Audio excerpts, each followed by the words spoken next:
Et salut à tous, c'est Linko. Alors j'espère que vous allez bien. Et on continue avec ce deuxième match. Ce sera le premier truel. Et ouais, un truel, c'est un duel à 3 et c'est pas une truelle. On en apprend tous les jours ici. Alors c'est parti, j'espère que vous êtes chaud. N'oublie pas de regarder jusqu'au bout car il y aura 3 compétiteurs de ouf. Et à la fin, j'ai une super bonne nouvelle à vous apprendre pour l'un des 3 concurrents. Alors, let's go! Et c'est parti pour ce magnifique truel entre Viking Ants, Juant et la vie de mes fourmis. Et on commence tout de suite avec Viking Ants qui me laisse la parole pour commenter sa vidéo de 3 minutes. Alors on va commencer avec les magnifiques Camponotus. Alors chez lui vous le savez, il n'y a que des Camponotus, c'est vraiment un campophile addict. On commence avec les Camponotus oriventris, ces très belles campos noirs. Je te laisse admirer ce nid qui nous donne une très bonne visibilité. On voit qu'il y a une magnifique hydratation au niveau de ce nid. Des couleurs qui sont chatoyantes.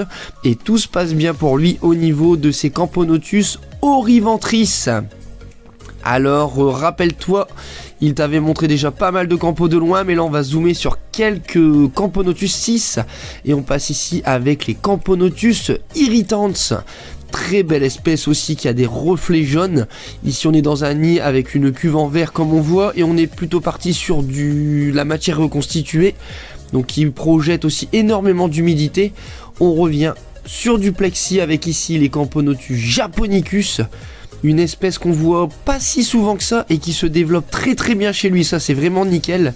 On les adore. C'est des petites asiatiques pardon. Les Camponotus japonicus qui se portent à merveille. Ici des Camponotus encore et toujours, dans le nid qui se porte toujours bien. Et on regarde ici, ce sont les Camponotus maculatus. Alors c'est celles qui nous font des nymphes nues. Ce sont les Camponotus maculatus subnudus. Ici on est chez les Camponotus maculatus, mais plutôt espèce standard qui nous donne des cocons. Avec une ADC qui est énorme, regarde cette ADC.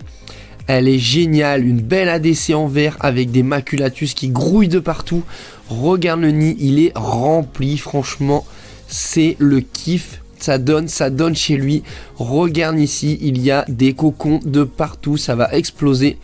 Je pense, désolé pour toi, mais il va falloir agrandir ça très très prochainement parce qu'après l'ouverture, ce sera full rempli. Gros respect à toi.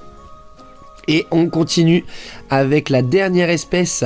Ce sont avec un gros plan ici. C'est les magnifiques Camponotus que j'adorais chez moi. C'est les Camponotus Rangeri. Anciennement, on les appelait souvent les Camponotus rufipes, mais à tort. Il s'agit bien de Camponotus Rangeri. Je te laisse te renseigner si tu veux. Mais c'est une espèce énorme, agressive. Des majors avec des têtes de ouf qui te découpent la gorge facile. Alors, magnifique espèce pour lui. Encore plein de Camponotus à nous montrer. Si tu veux, vote pour lui. Et place à Juant, à toi la parole. Oh non, c'est toujours pas ma chaîne. Bon, donc deuxième vidéo pour la chaîne de Linko pour les quarts de finale. Et aujourd'hui, moi j'ai décidé de vous présenter 2-3 espèces de ponérines. Donc là, on est en présence des Neoponera villosa, donc une espèce de ponérine qu'on trouve au Mexique et en Amérique du Sud. Et donc cette espèce là possède un aiguillon fonctionnel, donc c'est-à-dire qu'elle pique. C'est une grosse chasseuse, elle consomme beaucoup d'insectes. Donc là vous pouvez voir que dans le nid il y a du couvain qui est en train de consommer des vers de farine. Elles viennent de rentrer un grillon que je leur ai filé. Et là on a des cocons. Donc voilà pour cette espèce. Donc plutôt de grande taille puisque les ovaires font 1,6-1,7 cm. La gêne doit faire 1,8, elle est un peu plus grosse. Et c'était vraiment une jolie espèce. On peut voir qu'elles sont vraiment très colorées avec une coloration très brillante, très couleur argentée. Donc voilà pour cette espèce. Et on passe maintenant au Odontomachus Hematodus. La particularité donc de cette espèce, c'est que c'est une fourmi avec de grandes mandibules qui se sert de mandibules comme arme en fait, pour claquer sur ses proies et pouvoir donc les tuer. Et elle a également un aiguillon fonctionnel Et c'est donc une espèce qui est assez petite, puisque là les ouvrières font 1,2-1,3 cm. Ça reste assez petit. La particularité de cette colo là, je fais un gros big up à la Ch'tite Fourmi.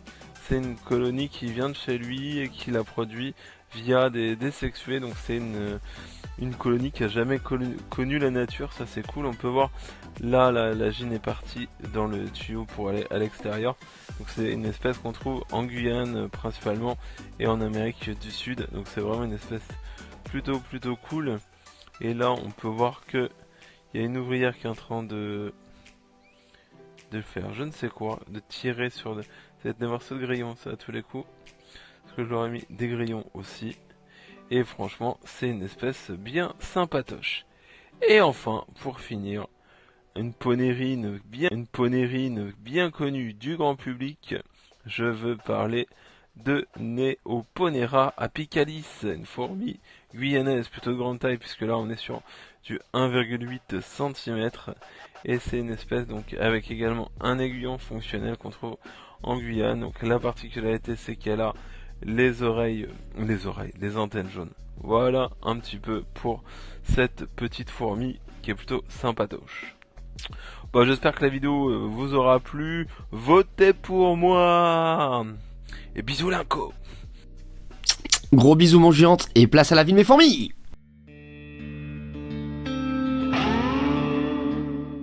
Eh bien bonjour, alors moi c'est Benoît de la chaîne YouTube La vie de mes fourmis.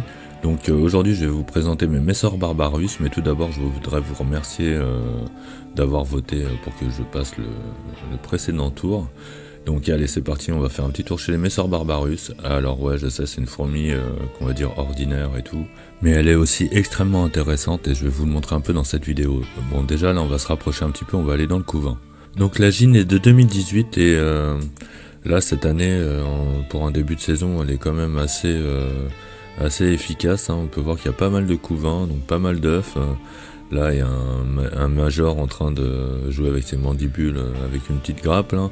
C'est toujours impressionnant de voir ça. Là il y a un autre qui est en train de transporter une nymphe. Donc chez les Messor barbarus il n'y a pas de cocon, donc c'est des nymphes nues comme on peut en voir pas mal, ça fait des petits aliens. Là on peut en voir en train de mastiquer du pain de fourmi, donc un des intérêts de la Messor barbarus ou des Messor c'est d'être des fourmis granivores. Là encore une belle grappe d'œufs hein, cette année, en plus elles sont pas chauffées hein. Donc voici la gine, donc la reine. Elle était pas mal cachée, j'ai pas réussi à la voir mieux hein, mais c'est déjà pas mal, j'ai réussi à la voir. Ouais là il y a un beau couvain cette année, là un alien. Et donc les graines, donc dans un gros plan dans leur nid. Et maintenant nous allons passer sur le balcon. J'ai offert à mes Messor barbarus une belle aire de chasse sur le balcon. Enfin je dis belle, moi je la trouve belle hein. Voilà.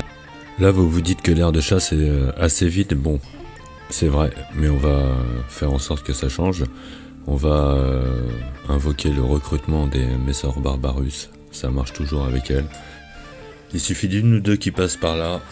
Elles récupèrent les graines, elles vont les montrer à leur sœur et c'est parti. Après ça fait des allers-retours là, donc là j'ai filmé une des premières qui montait avec sa graine.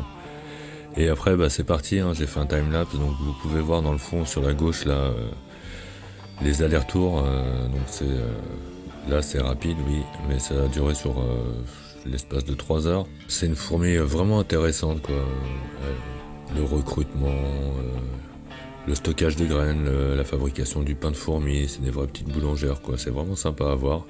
Donc vous avez vu, il y avait écrit votez la vie de mes fourmis, donc si vous aimez bien ma vidéo, n'hésitez pas. Moi je tiens à remercier vraiment Linko pour ce concept, c'est sympa. Moi je fais ça pour m'amuser, mais j'essaye de me prendre au jeu. Là il y en a une qui a fait une petite glissade dans le tuyau, donc vous avez pu découvrir aussi, pour ceux qui ne me connaissent pas, mes Messor barbarus, leur aire de chasse extérieure, c'est un des trucs que j'aime bien. Moi je vous fais un petit coucou, regardez dans le reflet, et je vous dis à bientôt, et que le meilleur gagne. Allez, à vous les studios, ciao. Et yes, merci à la vie de mes fourmis et retour au studio. Alors pour rappel, pour voter pour celui que tu aimes, mets le like dans le commentaire qui lui sera attribué en dessous de cette vidéo. Vote pour Juhand, vote pour Viking Hans, vote pour la vie de mes fourmis. Tu mets un like sur celui que tu veux. Je te laisse sur ces dernières images ou admire ici pour mes prochaines vidéos. Eh oui, j'ai encore un sexué chez mes Gigantops Destructors, une femelle en plus. Alors c'est magnifique, je te laisse apprécier ça. Et avant de partir, je te laisse cette vidéo. Regarde ici qui a ouvert son site. Eh oui, c'est Viking Hans. Pour rappel, s'il passe en quart de finale, il a dit qu'il allait ouvrir une chaîne YouTube. Et il l'a fait, c'est un gros malade. Alors allez voir ça. Abonnez-vous tous en masse parce qu'il va vous en faire voir de toutes les couleurs. Et abonne-toi à lui et à moi.